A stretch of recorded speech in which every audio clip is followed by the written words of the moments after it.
జగన్మోహన్ రెడ్డిని అధికారం నుంచి దించేయడానికి, చంద్రబాబు నాయుడుని అధికార పీఠంలో కూర్చోబెట్టడానికి పచ్చ మీడియా చెప్పని అబద్ధం లేదు, ప్రజల్ని చేయని మోసం లేదు.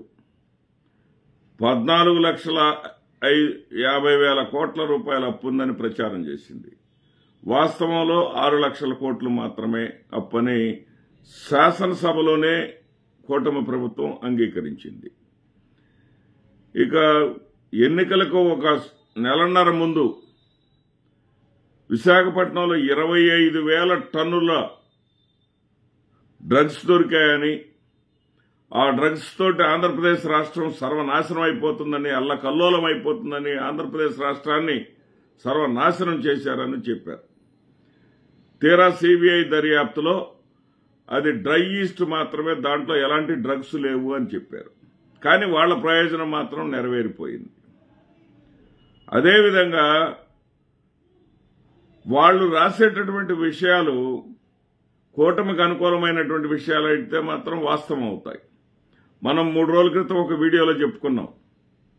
ఫలానా వాళ్ళని మరి పచ్చ మీడియా చెప్తా ఉంది, ఆర్ కృష్ణయ్య గారిని, బీద మస్తానరావు గారిని, సానా సతీష్ గారిని, వీళ్ళని రాజ్యసభకు పంపిస్తా ఉంది అని చెప్పేసి పచ్చ మీడియా రాస్తుంది. కాబట్టి వాళ్ళ గుణగణాల గురించి, వాళ్ళ యొక్క అర్హతల గురించి మనం మాట్లాడుకున్నాం. మరి అది నిజమైంది. ఈ రోజున పచ్చ మీడియా ఏదైతే చెప్పిందో అధికారికంగా కూడా కూటమి చంద్రబాబు నాయుడు గారు ఆయా పేర్లను ప్రకటించేశారు. సరే, దీనిలో ఆశించినటువంటి, ఆ పదవిని ఆశించినటువంటి పవన్ కళ్యాణ్ గారి సోదరుడైనటువంటి నాగబాబు గారికేమో బెర్తిస్తాము, మంత్రివర్గంలోకి తీసుకొని బెర్తిస్తామని ప్రకటన చేసేశారు. ఎందుకంటే వాళ్ళ కూటమిలో సమతుల్యం పాటించుకోవాలి కాబట్టి వెంటనే మా నాగబాబు గారికి ఏ విధమైనటువంటి ఏది లేకుండా చేశారంటే అడగకుండా, ఎవరు ఏమనకుండా దానికి కూడా సరి చేసుకున్నారు.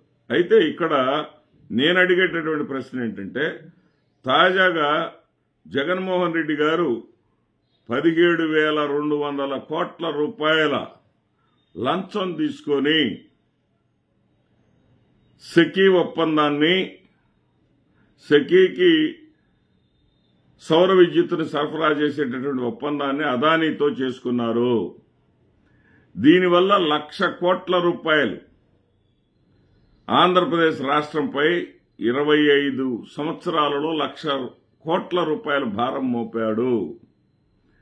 తన 1,700 కోట్ల రూపాయల కోసం ఆంధ్రప్రదేశ్ రాష్ట్ర ప్రజల మీద 1,00,000 కోట్ల రూపాయల భారాన్ని మోపాడు.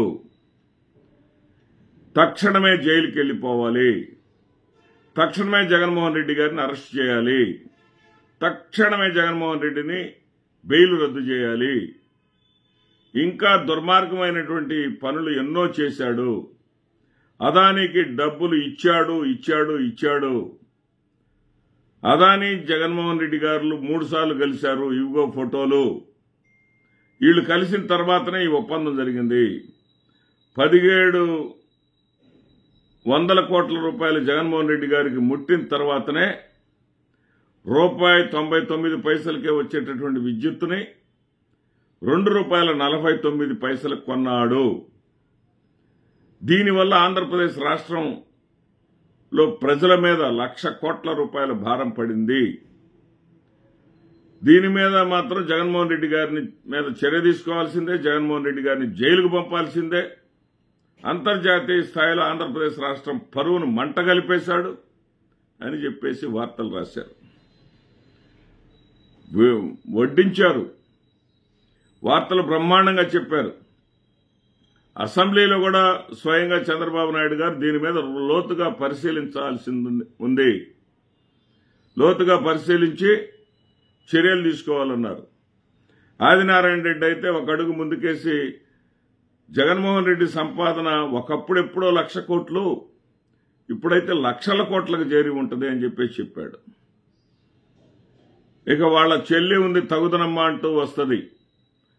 పీసీసీ అధికార పీఠాన్ని అడ్డు పెట్టుకొని అన్న దగ్గర ఆస్తిని కాజేయాలనేటటువంటి ఏకైక ఎజెండాతో నడుస్తున్నటువంటి ఆ షర్మిల, వీళ్ళందరూ చేసినటువంటి ఆరోపణలు కానీ ఒకసారి తీసుకుంటే, మరి ఏమో జగన్మోహన్ రెడ్డి గారు నిజంగానే అదానీ దగ్గర తీసుకున్నాడేమో అనే అంతగా, ముఖ్యంగా ఆ పత్రికలు, ఒక అరడజన్ టీవీ ఛానళ్లు కనీసం 4 రోజుల పాటు రెండో చర్చే లేనట్టుగా 1700 కోట్ల లంచం, జగన్ జైలుకి, జగన్ బెయిలు రద్దు, దీని మీదే పుంకాను పుంకాలుగా చర్చాగోష్ఠులు నడిపాయి.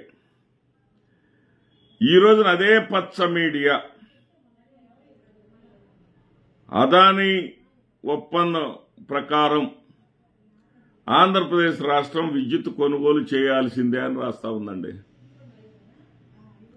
అంటే జగన్మోహన్ రెడ్డి గారు తప్పు చేయనట్ట? 1,00,000 కోట్ల ఆంధ్రప్రదేశ్ రాష్ట్ర ప్రజలు నష్టపోనట్ట? అంటే మీరు ఆరోపణలు చేయడానికైతే ఆంధ్రప్రదేశ్ రాష్ట్ర ప్రజలు 1,00,000 కోట్ల రూపాయలు నష్టపోయారా? ఈ రోజున అదే ఒప్పందాన్ని కొనసాగించడం అంటే మేము మా బోటి వాళ్లము, అదేవిధంగా అనేక మంది రాజకీయ ప్రత్యర్థులు ఆరోపణలు విమర్శ ఎదుర్కొన్న వాళ్ళు కూడా అన్నారు కదా, 1,00,000 కోట్లు తీసుకున్నది నిజమైతే వెంటనే రద్దు చేయండి అన్నారు కదా. మరి 1,00,000 కోట్లు భారాన్ని ప్రజల మీద మోపటం కూటమి ప్రభుత్వానికి కూడా ఇష్టమేనా? 1,00,000 కోట్ల భారం మోపుదామని చెప్పేసి అదానికి మీరెన్ని కోట్లు ఇచ్చారు ఇప్పుడు మళ్లీ కంటిన్యూ చేయడానికి? అదేవిధంగా గుజరాత్ ₹99 సప్లై చేస్తాను, with in the state supply చేస్తానని ఒప్పుకున్నటువంటి, సెకీకి సప్లై చేస్తాను అని ఒప్పుకున్నటువంటి వాళ్ళు ఈ రోజున ₹2.69 చేసిన సంగతి చెప్పరే? జగన్మోహన్ రెడ్డి గారు పెట్టినటువంటి రేటు ₹2.49, 25 ఏళ్ల పాటు మనకు రేటు పెంచకుండా సప్లై చేయాలి. కానీ 2021లో ₹99 సప్లై చేసిన వాళ్ళు 2024 ఆర్థిక సంవత్సరానికి వచ్చేసరికి ₹2.69 రేటు పెంచారే. మరి దీని సంగతి చెప్పరే? నిజాలు చెప్పరే? మీకు అంత కన్సర్న్ ఏముంటే ప్రజల పట్ల చెప్తా ఉంటారు కదా, దమ్మున్న ఛానల్ అని ఒకటి చెబుతాడు, నిజం మా సిరాలో నిండి ఉందని ఇంకొకటి చెబుతాడు. ఆ సిరా నిండా ఉండేది కుళ్ళు, అసత్యాలు, అబద్దాలు,